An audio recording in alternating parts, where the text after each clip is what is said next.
So hey students, welcome back to our channel again. So आज हम लोग बात करने वाले 29 ऑफ मई 2022 के कुछ करंट अफेयर क्वेश्चंस के ऊपर। So let's get start with the first question and the first question is in which city is the परम योद्धा स्थल located. So right answer of first is A which is new Delhi. Okay, तो यहाँ पे new Delhi में इस चीज़ को बनाया गया है एंड आप कह सकते हो that it is a part of national it's national war memorial. तो ये इसका पार्ट आपको पता ही होगा। नेशनल वॉर मेमोरियल भी अभी हाल ही में इनॉग्रेट किया गया था 2019 के आसपास। ओके, और जो परम योद्धा स्थल है ये बेसिकली डेडिकेटेड है उन वीर जवानों के लिए जिनको परम वीर चक्र मिला है। ओके, PVC मिला। ओके, एंड ये यहाँ पे 21 रेसिपेंट्स हैं जिनको परमवीर चक्र मिला है और उन्हीं का जो महाबलिदान है उसी चीज़ को यहाँ पे दर्शाने के लिए इस चीज़ को बनाया गया। ओके, और उनके पर्टिकुलर नाम दिए हुए रहेंगे और सब कुछ उनका दिया रहेगा, भाई किस यूनिट से है, किस रेजिमेंट से बिलोंग करते हैं, सब कुछ यहाँ पे दिया गया। एंड स्पेशली यहाँ पे 1971 के वॉर, इंडिया पाकिस्तान के वॉर को कुछ ज़्यादा ही महत्व यहाँ पे दिया गया। Okay, so next question is what was the venue of the fourth regional security dialogue on Afghanistan? So right answer of second is C, which is Donbass, Tajikistan. Okay, it's Dushanbe Tajikistan. Okay, तो यहाँ पे जो हमारे NSA national security adviser कौन है, हमारे अजीत डोवाल साहब जो हैं वो गए थे इंडिया को रिप्रेजेंट करने के लिए फ्रॉम इंडिया। ओके, तो इस basically fourth regional security dialogue में अफगानिस्तान से रिलेटेड पूरी बात की गई कि भाई काउंटर टेररिज्म के ऊपर बात होनी चाहिए, टेररिज्म को रोक मतलब ऑलमोस्ट ख़त्म करना है, उस चीज़ के ऊपर बात की गई।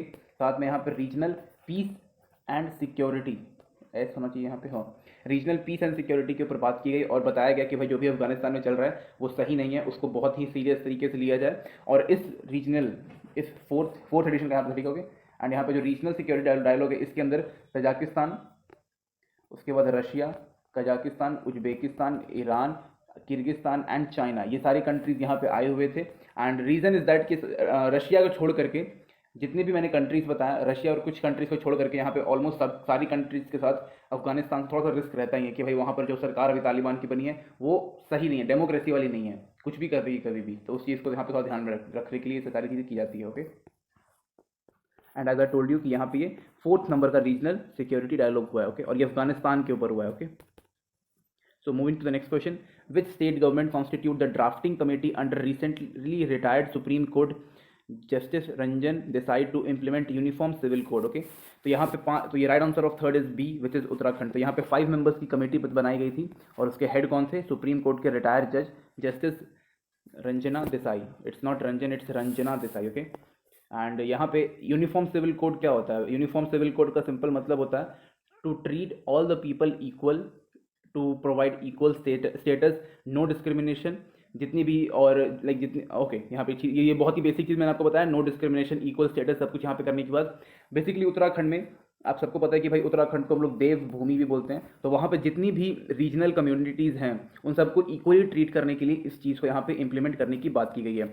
अगर ये चीज़ यहाँ पे यूनिफॉर्म सिविल कोड जो है उत्तराखंड में इंप्लीमेंट कर दिया जाता है तो उत्तराखंड जो है वो सेकंड स्टेट बन जाएगा जहाँ पे यूनिफॉर्म सिविल कोड लागू हो जाएगा। ओके, अभी हुआ नहीं है, अगर हो जाता है तो इससे पहले ऑलरेडी गोवा के पास यूनिफॉर्म सिविल कोड यहाँ पे इन्होंने ऑलरेडी इंप्लीमेंट कर रखा है और यह पहला स्टेट बन चुका है। ओके, तो this is the thing and after implementation Uttarakhand बन जाएगा। तो यहाँ पे देवभूमि है, उत्तराखंड को बोला जाता है। एंड यहाँ पे जितने मेन यहाँ पे रीजनल कम्युनिटीज़ को इक्वल ट्रीटमेंट करने के लिए यूनिफॉर्म सिविल कोड को लाया जा रहा है। ओके, ये थोड़ा सा इंपॉर्टेंट यहाँ पे क्वेश्चन बन गया।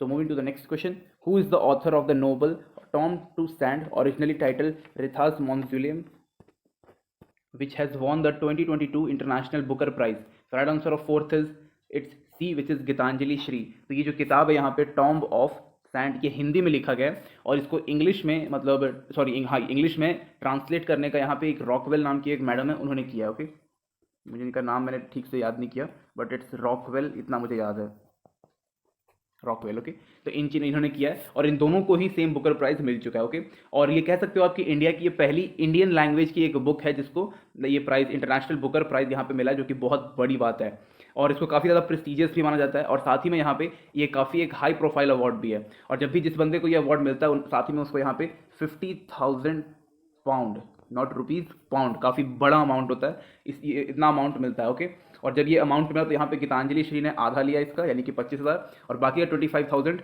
जो अमेरिकन ट्रांसलेटर जिन्होंने इस पर्टिकुलर बुक को इंग्लिश में ट्रांसलेट किया उनको उन्होंने दे दिया। ओके, तो काफ़ी एक अच्छी बात है। ओके, और इस चीज़ को आप लोग को याद रखना, ये क्वेश्चन थोड़ा इंपॉर्टेंट है, यहाँ पे किसी भी एग्जाम में ये पूछा जा सकता है टॉम्ब ऑफ सैंड के ऊपर। ठीक है, इनका नाम, कौन सा अवार्ड मिला है और भी जितनी भी चीज़ें हैं वो सारी चीज़ें, ओके, जो भी मैंने आपको इसमें बताया, कितना पैसा मिलता है, क्या सब कुछ, okay. Next question is international day of United Nation peace keeper is observed on which of the following date. तो right answer of fifth is A which is 29 of May, यानी कि आज ही के दिन पे हम लोग इसको ऑब्जर्व करते हैं, ओके। ये इंपॉर्टेंट भी है, वाई, बिकॉज यहाँ पे जब भी कोई दो कंट्रीज के बीच में कॉन्फ्लिक्ट होता है तो यूएनओ अपना अपना यूएन जो है वो अपना मिलिट्री है उसका अपना, ओके, वो वहाँ पे सेंड करती है, like they have not created their own. जितने भी उसके कंट्रीज हैं उन्होंने पार्ट, जितने लाइक 193 कुछ कंट्रीज हैं यूएनओ के पास, उसमें से कुछ कंट्रीज जो होती हैं वो भाई पूरा मतलब क्या है ना कि यूएनओ एक प्राइवेट कंपनी का एक है, ओके, यूएनओ लिखते हैं, आराम से पहले समझेंगे इसको। यूएनओ को जो फंडिंग होती है वो बाकी जितने जिसको मेंबर्स हैं वो करते हैं, लेकिन कुछ मेंबर्स होते हैं जो कम फंडिंग करते हैं, तो उसकी जगह पे वो दवाइयाँ, सिक्योरिटी फोर्सेज, एडवाइजर्स वगैरह वगैरह चीज़ें यहाँ पे प्रोवाइड करते हैं, ओके। इंडिया जो है वो अराउंड 5% से भी कम यहाँ पे कंट्रीब्यूट करता है, ओके। तो यहाँ पे यूएनओ में इंडिया की मिलिट्री भी यहाँ पे जाती है, तो बाकी सारी कंट्री से थोड़ी थोड़ी मिलिट्री लेकर के यूएनओ की अपनी मिलिट्री आती है। यहाँ पे बेनिफिट भी काफ़ी सारे होते हैं, लाइक अगर 50,000 रुपये सैलरी अगर किसी भी पर्टिकुलर एक इंडिविजुअल को मिल रही है इंडिया में 50,000 रुपये, तो यूएनओ में जाने के बाद उसका 1 लाख रुपये और बढ़ जाता है, ओके, 1 लाख रुपीज़ और बढ़ जाता है यूएनओ की तरफ से। तो ये एक मतलब पैसों के मामले में अच्छा है, लेकिन यहाँ पे थोड़ा प्रॉब्लम भी रहता है, बिकॉज ये किसी भी कंट्री में भेज देते हैं, किसी भी माहौल में भेज दिया जाता है, और जो बेस्ट होते हैं उनको वहाँ भेजा जाता है, तो उनके लिए भाई सर्वाइव करना बहुत ईजी है। फर्स्ट यहाँ पर पैलेस्टीन में भेजा गया था, ओके, फिलिस्तीन जो है वहाँ पे भेजा गया था, जो कि इसराइल के पास है, और उसी के प्रॉब्लम है जब वहाँ पे हुआ था इसराइल फ़लस्तीन का, तो उसको शांत करने के लिए यूएनओ ने अपना पीस कीपर भेजा था, ओके। इसको फर्स्ट टाइम 1948 में बनाया गया था, और उस टाइम के बाद से ही मतलब ये और ऑपरेशन हुआ है। और जब भी कभी भी मतलब ना कि सिर्फ यहाँ पे सिर्फ मतलब वॉर में कोई भी वायलेंस हो गया, एक्सीडेंट हो गया या फिर डिसीज भी हो गया, तब भी यहाँ पे इनकी पीस कीपर की टीम जाती है। और पीस कीपर में मतलब सिर्फ यहाँ पे मिलिट्री की ही बात नहीं है, यहाँ पे पुलिस, सिविलियंस एंड जो भी वहाँ पे एम्बेसडर होंगे वो सब जाते हैं। अभी तक बहुत सारे यहाँ पे शहीद भी हो चुके हैं, 3800 तो मतलब यहाँ पे सिर्फ बताया जा रहा है, लेकिन according to the back dated datas काफ़ी ज़्यादा लोग शहीद होते रहते हैं, ओके। कम चांसेस होते हैं लेकिन फिर भी होते हैं, okay. Next question is recently who resign from the board of director of Twitter. So right answer of six is B which is Jack Dorsey, okay. तो यहाँ पे ये क्यों हट गया, कैसे हट गया, तो भाई ये जो थे उन्होंने वापस से इनके यहाँ पर भी इलेक्शंस वगैरह होते हैं, तो यहाँ पे जो टॉप लेवल के जो लोग होते हैं वो यहाँ पे इलेक्ट करते हैं डायरेक्टर्स को, जो भी यहाँ पे मेंबर्स हैं उनको। तो वहाँ पे ये री इलेक्शन के लिए स्टैंड अप ही नहीं हुए थे, खड़े ही नहीं हुए थे, इसलिए यहाँ पे चले गए। और ये थोड़ा सा लाइक ओल्ड न्यूज़ भी आप कह सकते हो, लेकिन ज़्यादा नहीं है। एंड यहाँ पे अगर हम बात करें कि नए ट्विटर के नए सीईओ का कौन है, तो वो पराग अग्रवाल, ओके। इस चीज़ को आप लोग याद रखिएगा। क्वेश्चन आपसे दो चीज़ पूछेगा, कौन है जो हट चुका है और कौन जो है वो नया बना है और किसका बना है ट्विटर का, ओके। तो कुछ क्वेश्चंस होते हैं जो काफ़ी नॉर्मल होते हैं, तो आपको फिर भी उनके बारे में याद रखना जरूरी होता है। Next question is who inaugurated India's first lavender festival. Right answer of seventh is C which is union minister of doctor Jitendra Singh, okay. यहाँ पे ऑफ लगा, गलती कर दिया, ठीक है। जितेंद्र सिंह यहाँ पर जो है ये एक यूनियन मिनिस्टर है, इन्होंने इस चीज़ को इनॉग्रेट किया। और कंट्री का फर्स्ट लेवेंडर फेस्टिवल कहाँ पे मनाया जाएगा, जम्मू एंड कश्मीर में, स्पेशली इन जम्मू। एंड यहाँ पे एक डोडा डिस्ट्रिक्ट है, डोडा डिस्ट्रिक्ट, इस चीज़ को याद रखिएगा। डोडा डिस्ट्रिक्ट काफ़ी इंपॉर्टेंट है, बिकॉज यहाँ पर ही पर्पल रेवोल्यूशन साथ में अरोमा मिशन दोनों एक ही चीज़ है। और इसी पर्पल मिशन के हिसाब किताब से यहाँ पे लेवेंडर का फर्स्ट टाइम मतलब जो खेती है वो शुरू किया गया था। यहाँ पे सिंपली बोला गया कि भाई आप लोग जो मेज़ उगा रहे हो मेज़ को कैंसिल करो और लेवेंडर को है शुरू करो, वहाँ पे पैदा करना, ठीक है। लेवेंडर पे फोकस करो, वाई, बिकॉज लेवेंडर जो एक प्लांट है यहाँ पर इससे ऑयल प्रोड्यूस किया जाता है, ऑयल। और ये जो ऑयल है ये फ्रेगनेंस के काम आता है, और भी कई सारी चीज़ें लाइक जो अगरबत्तियाँ होती हैं उनमें काम आता है। परफ्यूम्स में आपने सुना होगा lavender perfume, lavender flavour perfume, इन सब चीज़ों में काम आता है, फ्लेवर में बेसिकली ये काम आता है। तो इस चीज़ के लिए साथ ही में जो ये ऑयल है इसका काफ़ी ज़्यादा डिमांड रहता है, कहाँ पे, अरोमा इंडस्ट्रीज़ के अंदर। तो भाई इन्होंने सिंपल बोला कि आप हटा के इसको आप कर सकते हो। साथ में जो ये ऑयल है लेवेंडर ऑयल, इससे यहाँ पे अराउंड जो इसकी जो कीमत है वो 10,000 रुपये पर लीटर। नॉर्मल तेल, भाई सरसों का तेल नहीं बेच रहे, ये 200 रुपये मिल जाए, ये 10,000 रुपये लीटर लेवेंडर का ऑयल है। और इसके थ्रू यहाँ पे जो वहाँ पर जो फार्मर्स हैं, जो कि अराउंड 800 to 900 फार्मर्स हैं, उनको काफ़ी बढ़िया खासा यहाँ पे बेनिफिट हुआ था। उनकी जो इनकम है वो 4 गुना हो गई है, ओके हाँ 4x लिख देते हैं सीधा, 4 गुना हो गई है। तो यहाँ पे बोला गया है कि भाई आप इसके ऊपर यहाँ प्लीज़ फोकस करिए, एंड बिकॉज इसकी वजह से आपकी जो इकोनॉमी है वो भी बढ़िया होगा, एंड पीपल यहाँ पे लोग आके आपके साथ ट्रेड करने में ज़्यादा बढ़िया लगेगा, ठीक है। So moving to the next question, who has become the India's first woman to scale Mount Everest without oxygen support? So right answer of 8th is B, which is Priyal Bhaska बासक. एक तो surname थोड़ा different होगा तो भाई समझ में नहीं आता. इट्स पियाली भास्का. ओके, तो यहाँ पे जो इन्होंने लाइक विदाउट ऑक्सीजन सपोर्ट के साथ ही माउंट एवरेस्ट के ऊपर चढ़ गई और फिर वहाँ से उतर भी गई और ये इंडिया की फर्स्ट वुमेन बन चुकी हैं. एंड देखो मेन ये ना कि जितने भी माउंटेनियर्स होते हैं फर्स्ट ऑफ ऑल ये माउंटेन रीजन से बिलोंग करते हैं, तो कहीं ना कहीं मतलब बढ़िया हो जाता है कि ठीक है भाई आप लोग के पास ये एबिलिटी है. और साथ ही में ये लोग माउंटेनियर्स में वेल डेवलप्ड होते हैं और ऐसा ज़रूरी नहीं है कि लाइक जो माउंटेन रीजन में हो वही कर सकता है, और भी जो नॉर्मल रीजन से बिलोंग करते हैं वो भी कभी कभी कुछ बढ़िया कर जाते हैं. एंड ये जो है ये एक वेल एक्सपीरियंस्ड माउंटेनियर रह चुके हैं. और माउंट एवरेस्ट पे चढ़ने से पहले, क्योंकि जब आप यूपीएससी लाइक समहाउ जब आप यूपीएससी की तैयारी कर रहे होते हैं तो उससे पहले आप नॉर्मल स्टेट पीसीएस या फिर कोई भी नॉर्मल थोड़ा बहुत जो एग्जाम उसको आप निकालने की थोड़ा बहुत कोशिश करने की कभी ना कभी सोचा होगा. तो इन्होंने सोचा साथ में कर किया भी. यूपीएससी नहीं, दूसरे जो नॉर्मल जो पहाड़ है माउंटेन उन सब के ऊपर लाइक माउंट अन्नपूर्णा इन सब के ऊपर इन्होंने पहले चढ़ाई किया, उसके बाद फिर उन्होंने माउंट एवरेस्ट के ऊपर गए. यूपीएससी वाला मैंने एक एग्जाम्पल दिया था, मतलब सोच मत लेना कि निकाला इन्होंने. ठीक है. Next question is which country will conduct its first digital census? So right answer of 9th is C, which is Bangladesh. Not so important, but still आ सकता है कुछ भी. Next question is recently Sach Soni has passed away. Who was he? So right answer of 10th is B, which is journalist. तो ये Myanmar से belong करते थे. 1944 में इंडिया में आए थे और ये पंजाब में शिफ्ट हो गए. वहाँ से इन्होंने हिंदी और उर्दू सीखा जलंधर में और वहाँ से फिर ये one of the most senior Hindi journalist बन गए. A very big thing. तो आपसे ये क्वेश्चन पूछा जा सकता है. Okay. Next question is which state has become second state to recognise CFR rights. आपको पता करना है कि फर्स्ट स्टेट कौन सा है. ओके, तो right answer of 11th is A, which is Chhattisgarh. Okay, आपको फर्स्ट पता करना है कि कौन सा स्टेट है. तो CFR मतलब कम्युनिटी फॉरेस्ट रिसोर्सेज, और यहाँ पे जो कॉमन फॉरेस्ट लैंड होता है उनको कुछ ट्रेडिशनल लोग वहाँ पे प्रोटेक्शन के लिए रहते हैं और उनके लिए ही मतलब ये राइट्स प्रोवाइड किया जाता है.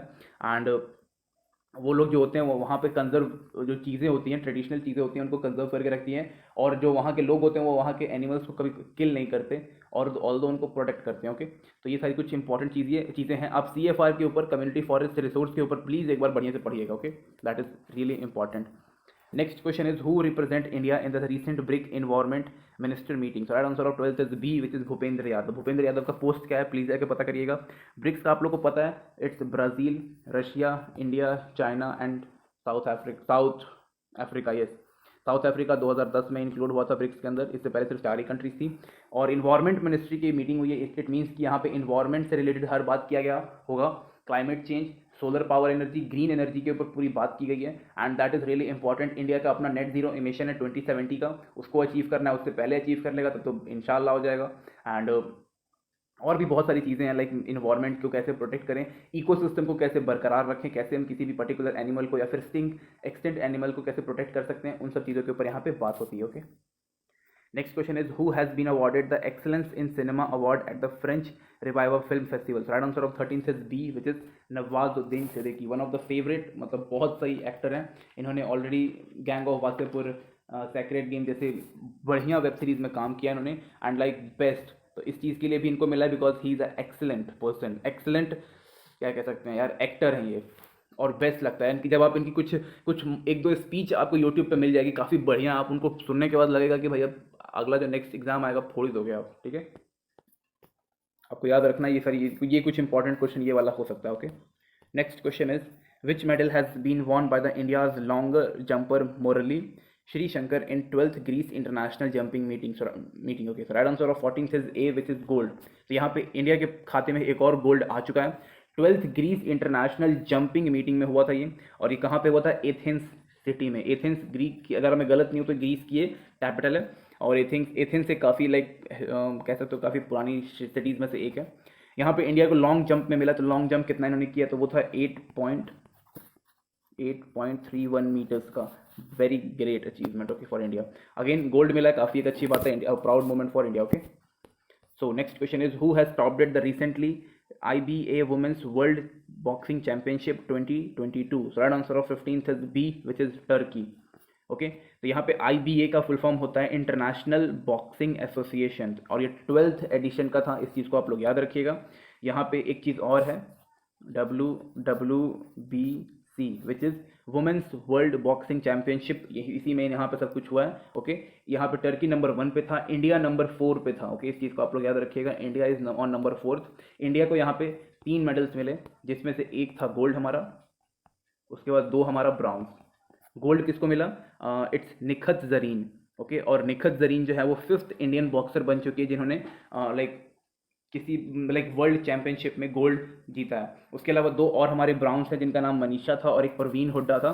इनको गोल्ड मिला, सॉरी इनको ब्राउन्स मिला। Again good, very very good, like great यार, बहुत बढ़िया बात है इंडिया के लिए। लाइक अब इंडिया हर जगह कहीं ना कहीं स्पोर्ट्स में, दूसरे स्पोर्ट्स में भी ध्यान दे रहा है एक्सेप्ट क्रिकेट। ओके, आप इसके ऊपर अगर आपको और इन्फॉर्मेशन चाहिए तो आप और इन्फॉर्मेशन ले सकते हो। ऑलरेडी मैंने आपको बताया टर्की नंबर 1 पे था, उसके अलावा इंडिया नंबर 4 पे था, तो आपसे यही पूछा जाएगा, इससे और कुछ आपसे पूछा नहीं जाएगा। Okay, next question is which institute had successfully tested India's first 5G audio and video calls? Right answer of 16 से C which is IIT Madras. Okay, तो टेलीकॉम मिनिस्टर अश्विनी वैष्णव जी ने यहाँ पे सक्सेसफुली टेस्ट किया किस चीज़ का? 5G audio and video call के ऊपर। ओके, कहाँ पर? IIT मद्रास में।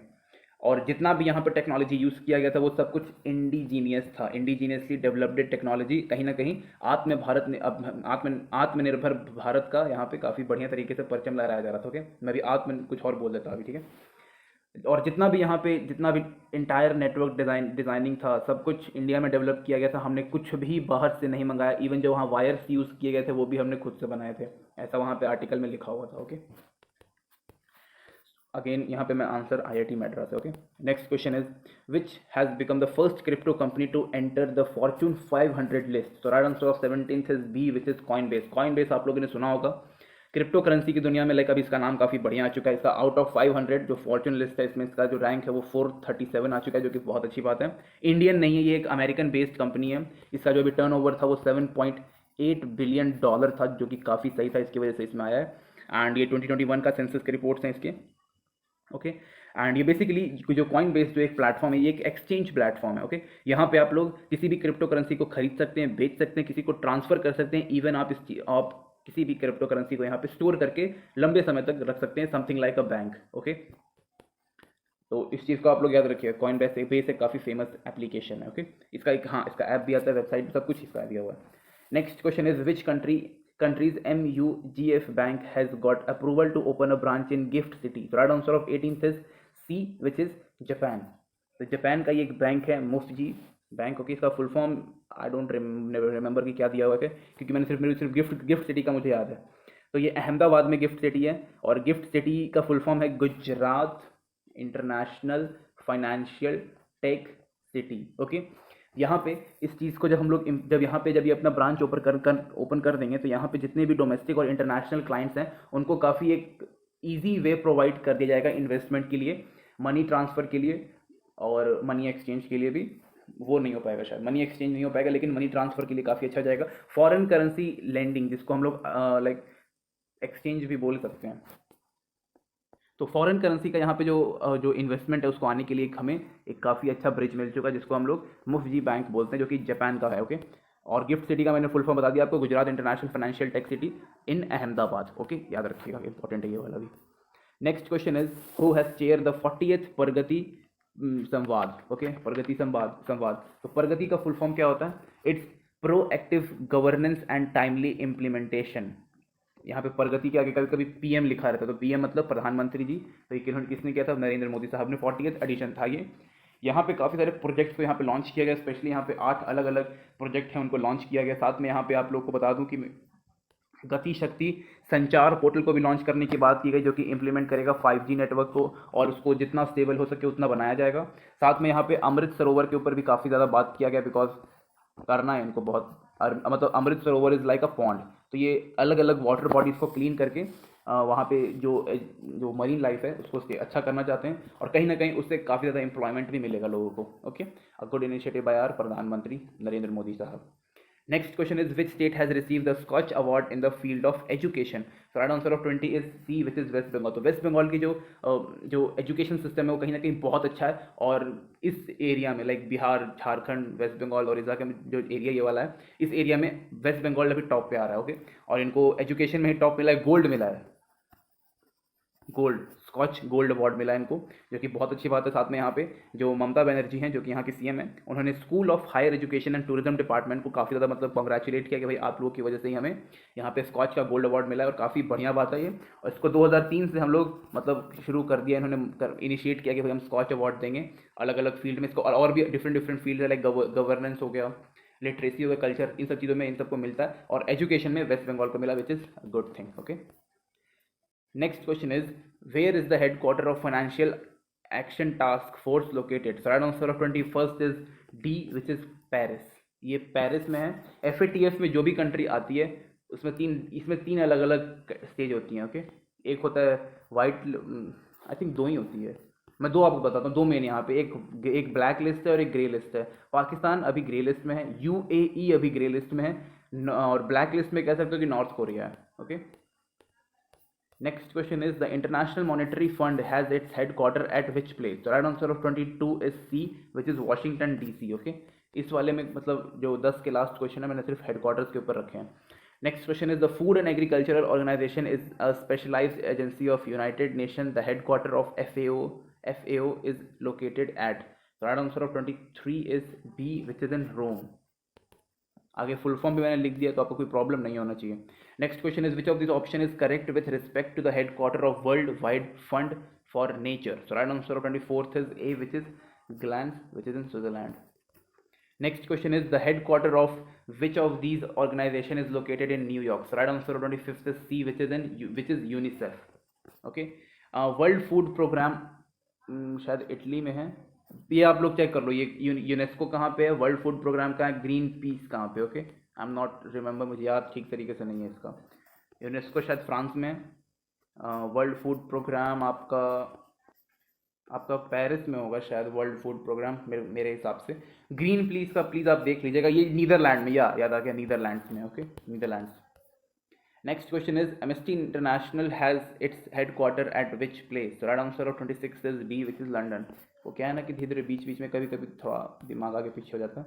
Next question is international fund for agricultural development has its headquarter at which of these place? So right answer of 27th is B, which is Rome, Italy. Okay. Next question is where is the headquarter of International Telecommunication Union based? So right answer of 28th is C, which is Geneva, which is in Switzerland. Switzerland में सिर्फ और सिर्फ headquarters है, आप इस चीज़ को याद रख लीजिएगा। Okay, next question is the headquarter of United Nation population fund is located at? So right answer of 29 is A, which is New York is the right answer. Next and the last question and the interesting question is which of these organisation has its headquarter at Vienna, Australia? तो यहाँ Austria. Okay, the right answer of 30 is its A, B and D। ये तीनों ही सही है, because in तीनों का जो headquarter है वो ऑस्ट्रिया वियना में है। सी यानी सी कौन सा है? इंटरनेशनल सिविल एविएशन ऑर्गेनाइजेशन, इसका कनाडा में है, इसका जो है ये कनाडा में है। मॉन्ट्रियल जगह एक सिटी होगा वहाँ पे, उस जगह पे यहाँ पे बेस्ड है। उसके अलावा organisation of petroleum exporting country Austria Vienna, sorry क्या दिया होता ऊपर, Vienna Austria. Okay, international atomic energy research again Austria में है, और United Nation industry development organisation Austria में। Okay, so thank you guys, thank you watching this video.